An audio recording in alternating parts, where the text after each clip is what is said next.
There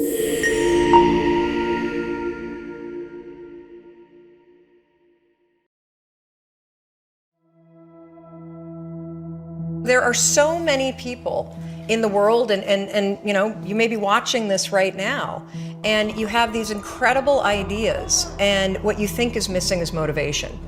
And that's not true. Because the way that our minds are wired, and the fact about human beings, is that we are not designed to do things that are uncomfortable or scary or difficult. Our brains are designed to protect us from those things because our brains are trying to keep us alive. And in order to change, in order to build a business, in order to be the best parent, the best spouse, to do all those things that you know you want to do with your life, with your work, with your dreams, you're going to have to do things that are difficult, uncertain, or scary, which sets up this problem for all of us. You're never going to feel like it. For me, one of the hardest things to figure out was, why is it so hard to do the little things that would improve my life?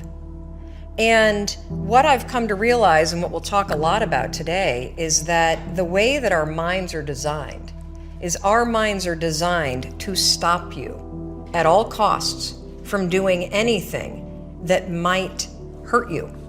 And the way that this all happens is it all starts with something super subtle that none of us ever catch. And that is with this habit that all of us have that nobody's talking about. We all have a habit of hesitating.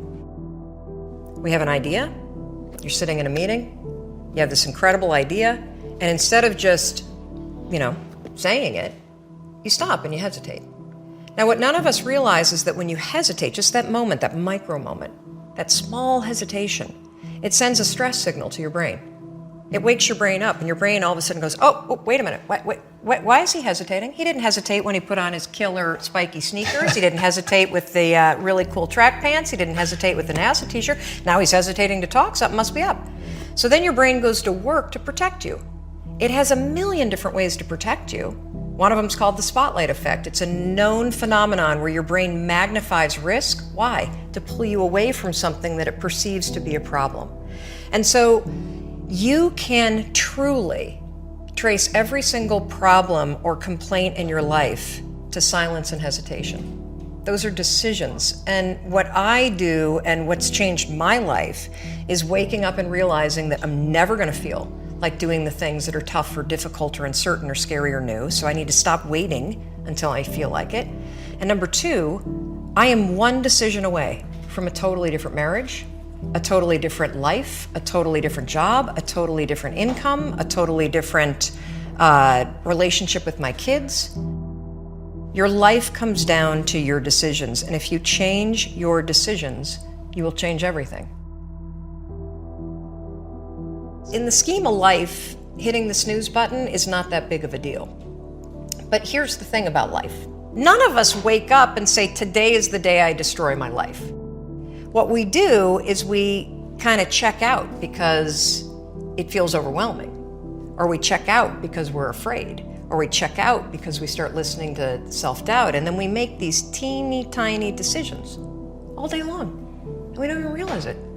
Decision to not get up on time, a decision to not eat the right thing, a decision to snap at your kids, a decision to not speak in a meeting, a decision to not look for a job, a decision to not deal with your finances, a decision to not call your parents, like whatever it is. All day long, these tiny decisions that take you so far off track.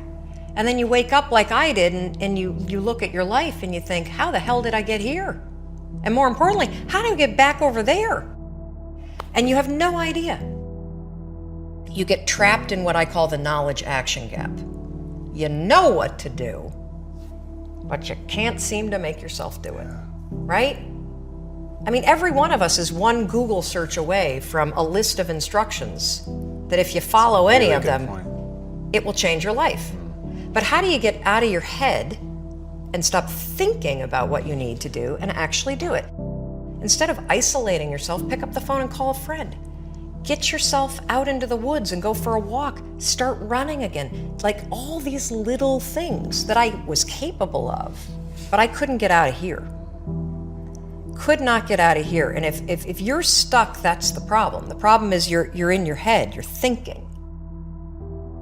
When you set goals, when you have an intention on something that you want to change about your life, your brain helps you. What it does is it opens up a checklist, and then your brain goes to work trying to remind you of that intention that you set. And it's really important to develop the skill, and I say that word purposefully, the skill of knowing how to hear that inner wisdom and that intention kicking in and leaning into it quickly.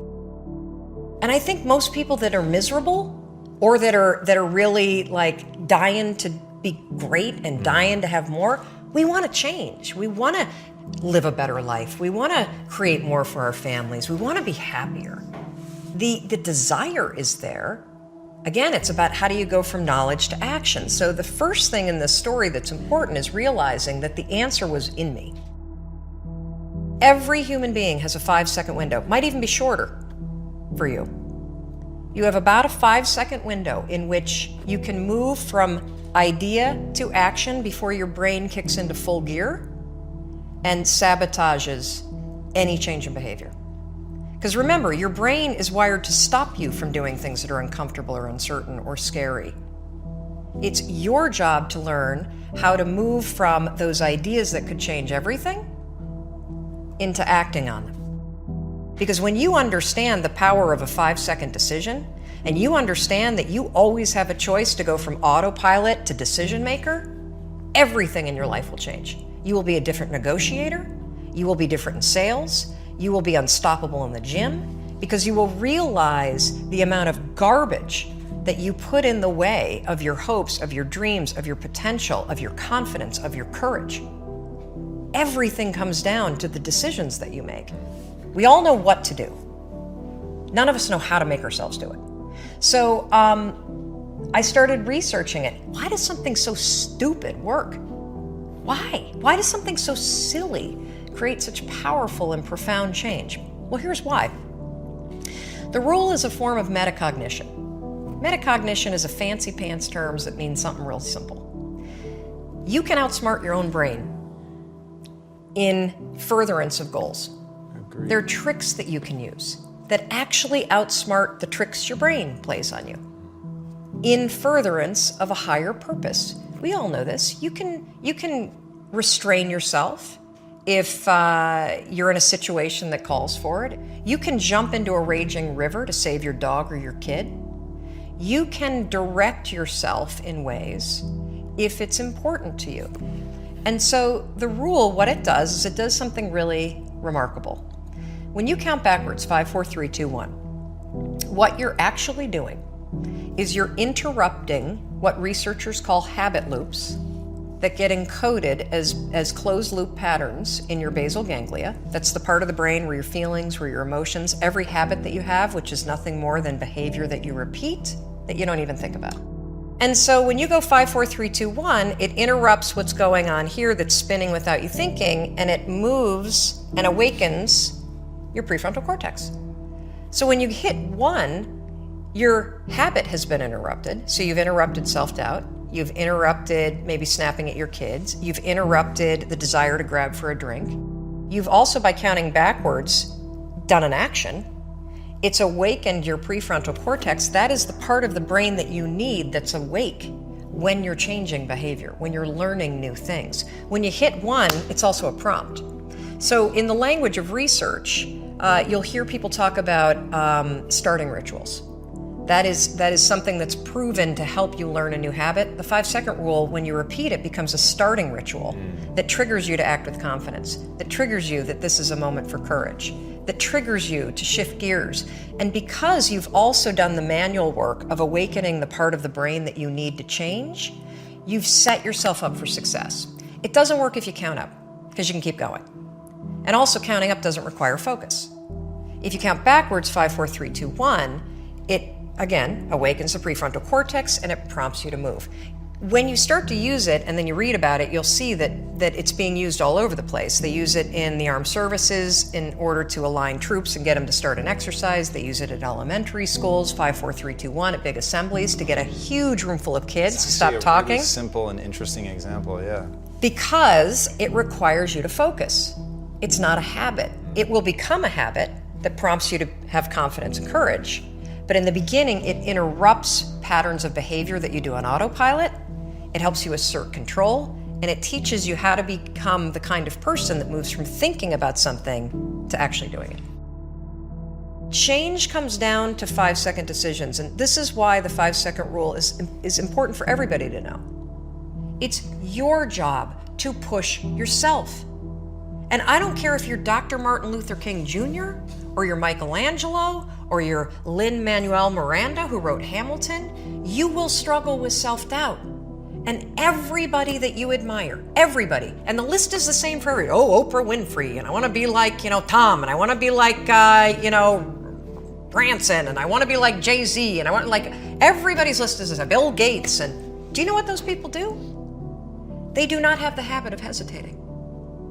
They trust themselves.